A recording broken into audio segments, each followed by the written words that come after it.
नमस्कार। स्वागत है आपका हमारे YouTube चैनल पर। एनसीईआरटी की पाठ्यपुस्तकों में छात्र पढ़ेंगे भगवत गीता। लोकसभा में केंद्र सरकार ने दी जानकारी। आइए इसके बारे में कुछ और जान लेते हैं। लोकसभा में सरकार ने सोमवार इसकी जानकारी दी। शिक्षा राज्य मंत्री अन्नपूर्णा देवी ने कहा कि छठी और 7वीं कक्षा में श्रीमद् भागवत गीता के संदर्भ पढ़ाए जाएंगे। 11वीं और 12वीं कक्षा में संस्कृत पाठ्य पुस्तकों में इसके श्लोकों को शामिल किया गया है।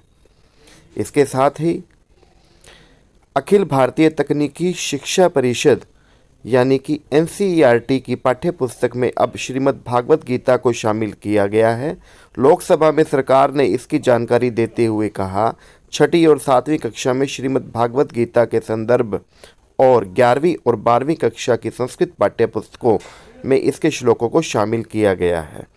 लोकसभा में सोमवार को एक लिखित उत्तर में शिक्षा राज्य मंत्री अन्नपूर्णा देवी ने कहा कि मंत्रालय ने 2020 में अखिल भारतीय तकनीकी शिक्षा परिषद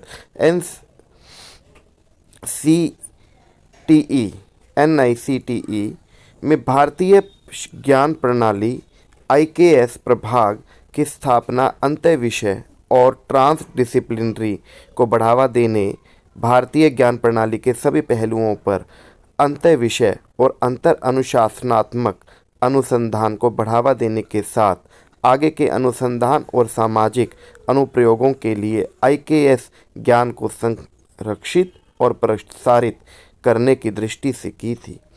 उन्होंने कहा कि राष्ट्रीय शैक्षिक अनुसंधान और प्रशिक्षण परिषद ने राष्ट्रीय पाठ्य चर्चा की रूपरेखा के विकास की पहल की है, जहां जमीनी स्तर से विभिन्न मंत्रालयों, विभागों, राज्यों और केंद्र शासित प्रदेशों सहित विभिन्न हितधारकों से इनपुट आमंत्रित किए जाते हैं।